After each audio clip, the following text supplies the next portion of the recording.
Om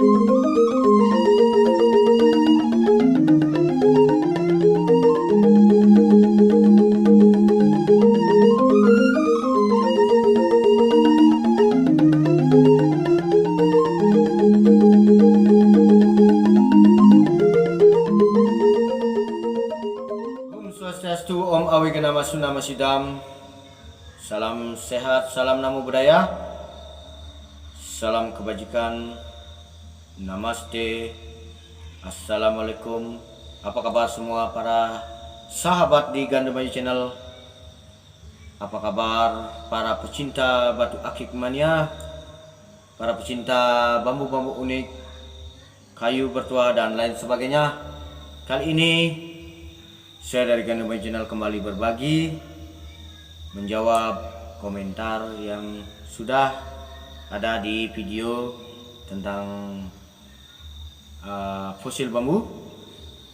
Jadi kali ini saya mencoba memberikan sedikit gambaran atau sharing ya, berbagi pendapat, bukan dalam artian menggurui. Sekali lagi mohon maaf, banyak teman-teman yang subscriber juga kawan-kawan yang menjadi kolektor dan para pecinta batu akik, bambu unik, kayu bertuah yang lebih mumpuni, lebih tahu, master-master, pengaji deling dan lain sebagainya.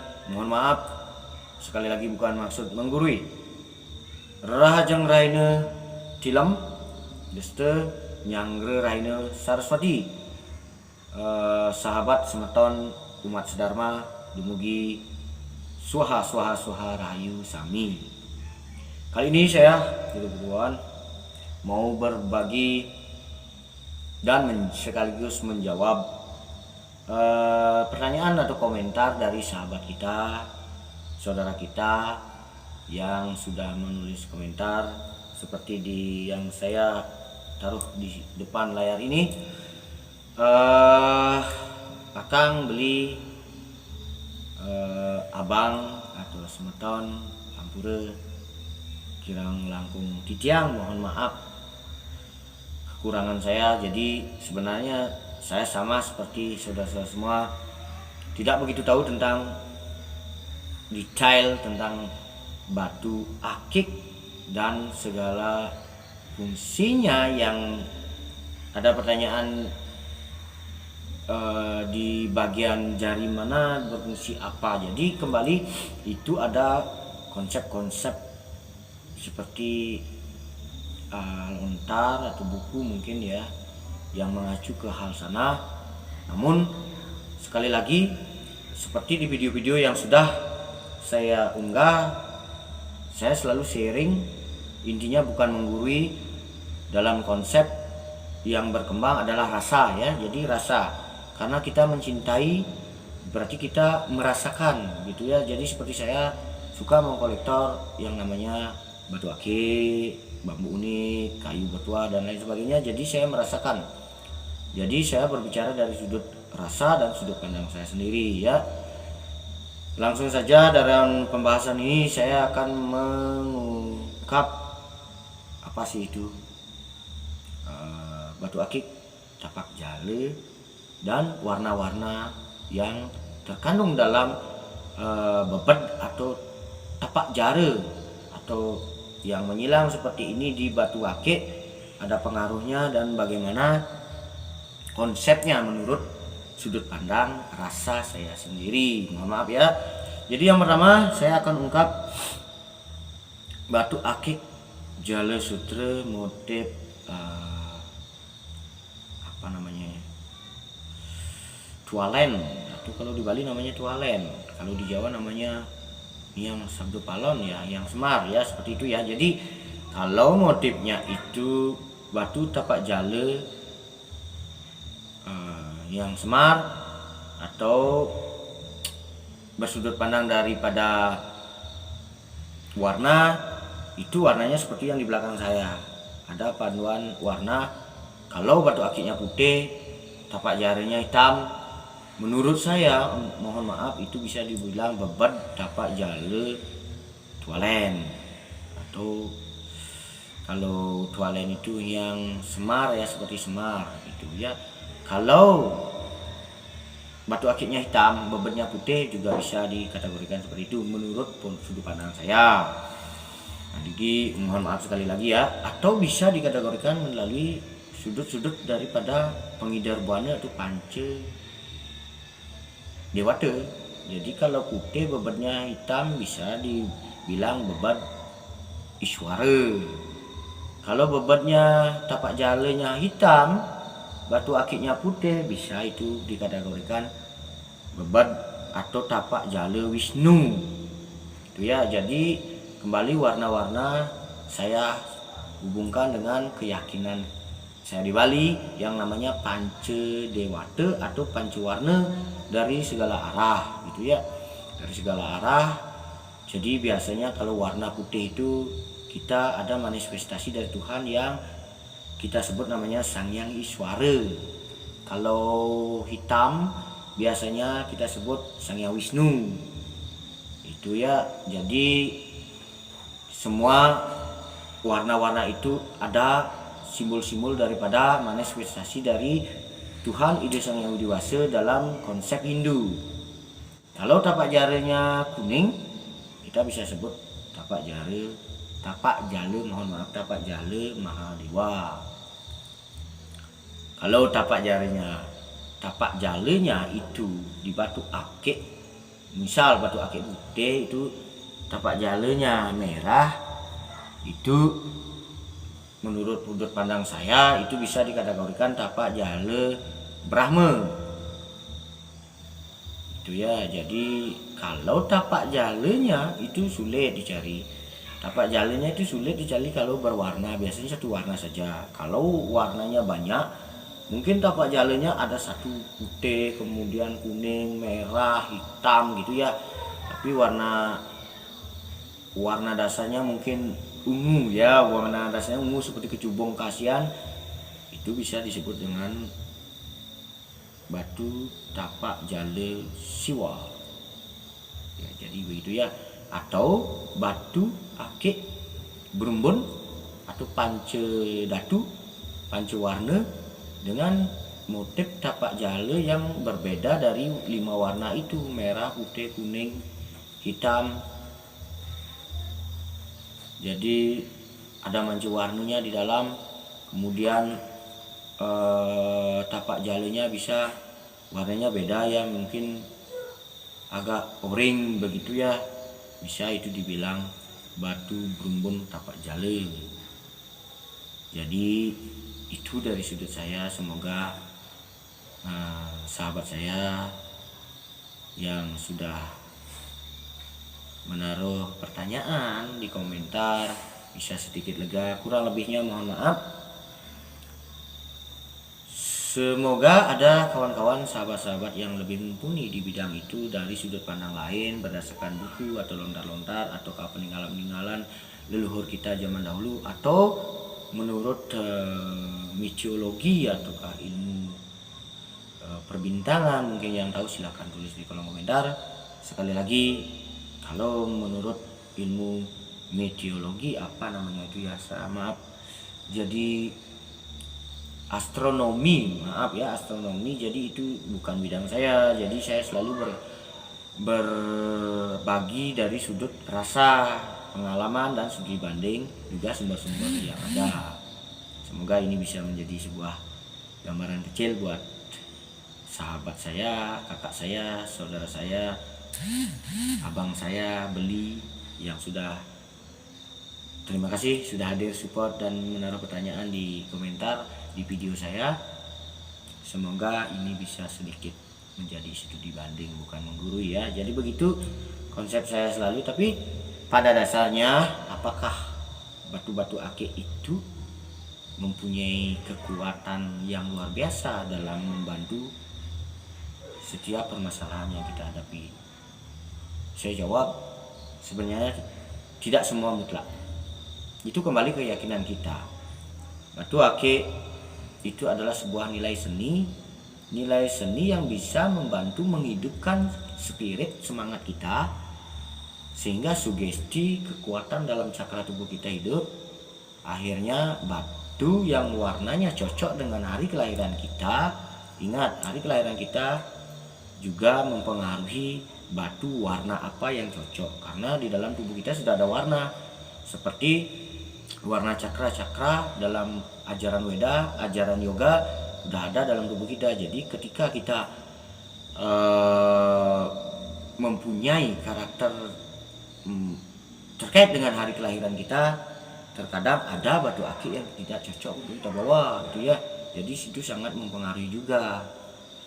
Ada yang kebanyakan unsur tubuhnya api dan air, itu biasanya ada warna-warna batu akik yang seperti kecubung yang agak sejuk, kecubung air, apalagi ada tapak darinya yang warnanya motifnya sejuk, itu biasanya akan sinkron dengan yang membawa yang kebanyakan unsur tubuhnya itu dalam ajaran Ayurveda ya. Ayurveda itu api dan air gitu ya. Tapi kalau angin dan air itu biasanya mereka perlu api. Jadi biasanya akik Brahma atau tapak jala Brahma itu cocok di bawah. Begitu ya. Jadi keseimbangan antara api, air dan angin ya, Bayu Sabdi hidup, aduh apa itu ya, bukan Sabdi hidup, mohon maaf, api, air dan angin. Kita Petakapa kalau di Ayurveda konsep di India, kalau di Usada Bali itu api, air dan angin, Brahma, Wisnu dan Siwa itu harus seimbang dalam tubuh kita.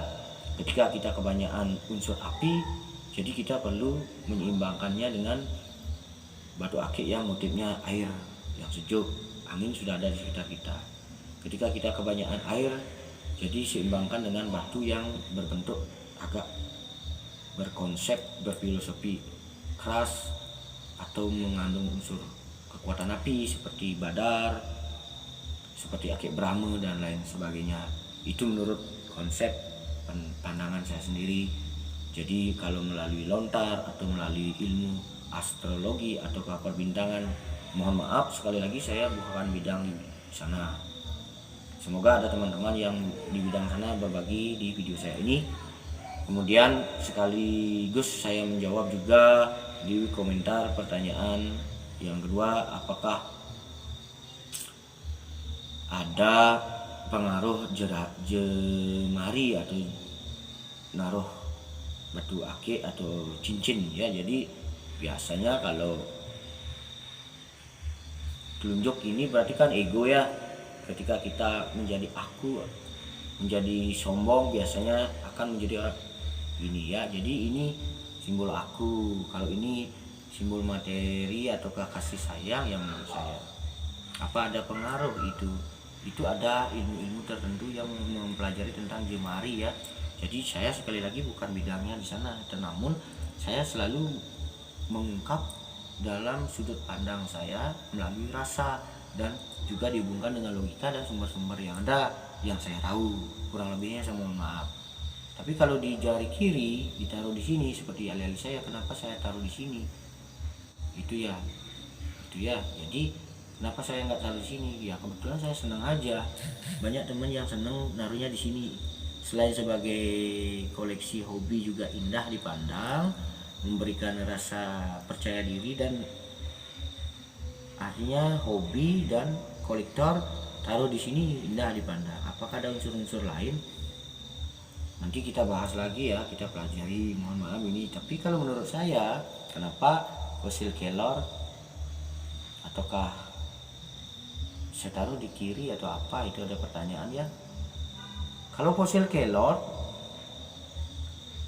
itu ditaruh di tangan kiri, tergantung sih sudut keyakinan kita, itu bagus sebenarnya. Kenapa? Karena fosil kelor itu dari rasa saya ya, dari feeling saya berbicara, bukan dari sudut lontar atau pakem-pakem tertentu. Fosil kelor itu adalah pembersihan. Istilahnya fosil kelor sifatnya arogan, membersihkan. Jadi kalau tangan kiri ini juga fungsinya kita pembersihan. Itu ya, seperti dalam konsep apa namanya itu, yoga juga kanan adalah bapak, kiri adalah ibu gitu ya. Jadi ketika kiri itu adalah sebuah pembersihan, membersihkan semuanya. Biasanya kalau kita orang Bali atau orang-orang yang ada di sekitar saya itu nggak seperti modern, habis buang air besar itu nggak pakai tisu atau apa, biasanya pembersihannya pakai ini. Jadi ini saya simpulkan adalah pembersihan ketika saya menaruh fosil kelor atau sifatnya pembersihan di kiri atau di jari kelingking juga bagus. Ini sifatnya adalah materi, ini adalah ego. Jadi kalau ini ya kurang etnis lah di sini menurut saya. Kalau di sini manis sekali, lihat biasanya banyak di sini ya. Kalau di sini itu ego, bagus juga kalau mau taruh di sini menghilangkan ego.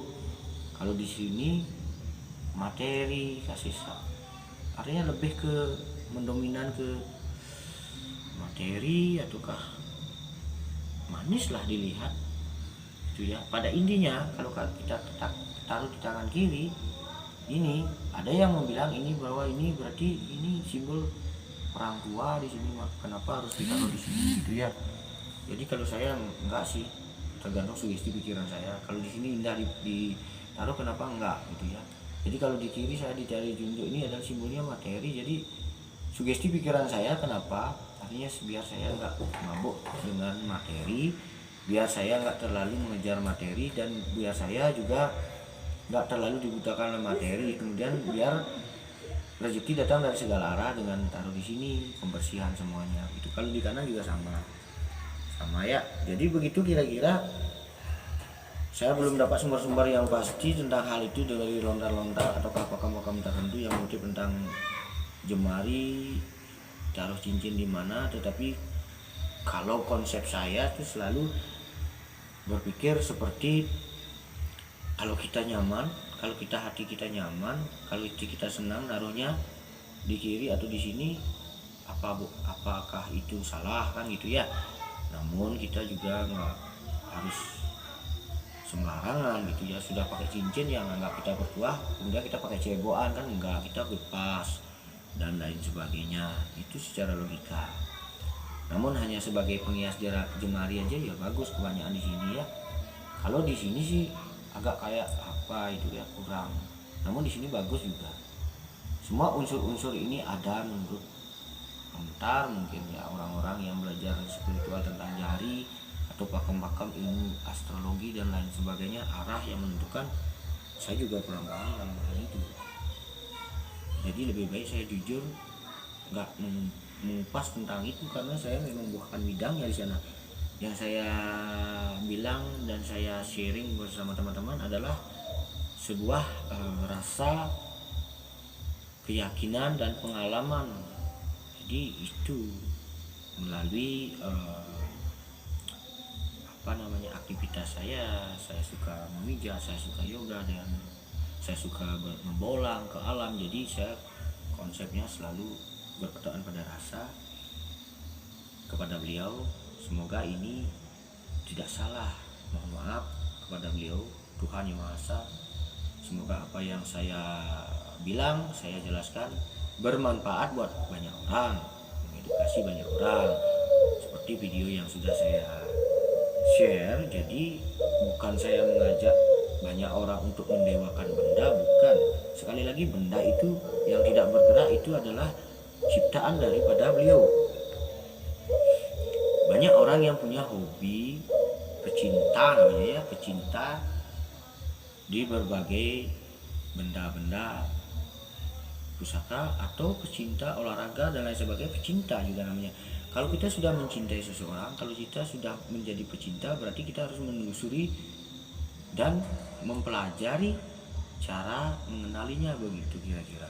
Kalau saya pecinta berbagi melalui rasa, bukan melalui buku atau bukan melalui lontar-lontar tertentu, hanya melalui sharing atau berbagi. Dan saya kutip juga dari berbagai sumber biar nggak selalu salah sekali menyimpang gitu ya. Saya ada fosil kelor, saya bilang fosil bambu, begitu bukan ya. Jadi sekali lagi, hal-hal yang sifatnya keyakinan itu sulit untuk dibuktikan secara nyata. Kembali ke sudut keyakinan kita. Pada dasarnya kita pecinta, kita berbagi, kita hubungkan rasa, roso itu menjadi satu tali persaudaraan, begitu ya. Ketika kita memakai batu ake, ketika kita mempunyai pusaka lain, hati kita menjadi senang. Namun jangan pernah lupa juga hanya memburu itu saja, itu dijadikan sebuah kegiatan, bahkan lupa dengan yang namanya tugas kita utama, bekerja, mencari nafkah. Karena bekerja itu adalah sebuah ibadah juga, membantu orang. Jadi itu adalah sebuah hobi, namun juga hal yang pasti membuat kita menunggu atau senang bagi orang-orang yang notabene yaitu adalah orang yang pecinta. Ya, apakah ada batu-batu itu berkodam sedangkan batu itu tidak bergerak? Ada, batu itu pasti mempunyai energi. Kalau saya tuh kodam itu lebih identik dengan energi. Buktinya warna-warna dalam tubuh itu, warna dalam cakra tubuh itu berbeda-beda sehingga mencapai semuanya menjadi pelangi atau pancawarna. Jadi warna-warna itu juga mempengaruhi simbolis-simbolis dari warna itu. Kekuatan energi dari batu ciptaan alam semesta itu luar biasa ketika kita meyakininya. Jadi kita nggak bisa menciptakan batu, hanya batu-batuan bisa. Jadi dari sana kita meyakini bahwa itu ada karena alam ada karena Tuhan. Jadi intinya begini, kita meyakini keberadaan Sang Pencipta daripada batu yang dianggap memiliki energi yang warnanya mungkin sangat indah dan sangat berbeda dari lainnya, sulit dicari. Kita meyakini bahwa itu adalah ada kekuatan yang namanya kodam. Jelas itu ada kekuatan kodam karena itu diciptakan oleh alam dan alam itu juga memproses atas restu Tuhan, kan gitu ya. Kita nggak bisa menciptakan batu kecuali batu-batuan, tipuan. Jadi melalui media-media batu ake itu secara nggak langsung kita juga menghubungkan diri, bakti, rasa sayang, mencintai Sang Pencipta. Kira-kira seperti itu dulu penjelasan dari saya, bukan penjelasan, maaf sekali lagi, sharing berbagi dari saya, dari Bali, dari Kanal Channel. Sekali lagi saya bukan menggurui. Sekali lagi kalau ada kata salah saya mohon maaf. Mari berbagi, silakan tulis di kolom komentar. Yang punya pengetahuan lebih kita berbagi. Kita manusia nggak ada yang sempurna, kita nggak manusia nggak ada yang memiliki pengetahuan paling banyak, enggak. Kita harus saling menutupi. Sama-sama pecinta, sama-sama meyakini keberadaan daripada kekuatan alam, kekuatan Tuhan Ide Sang Hyang Widi Wase. Kita harus sama-sama saling mengisi. Terkadang ketika kita memiliki kelebihan banyak, kita akan dibutakan oleh sebuah keegoan, kesombongan, dan keangkuhan. Namun ketika kita menyadari bahwa kita itu masing-masing memiliki kekurangan dan kelebihan, kita akan saling melengkapi satu sama lain.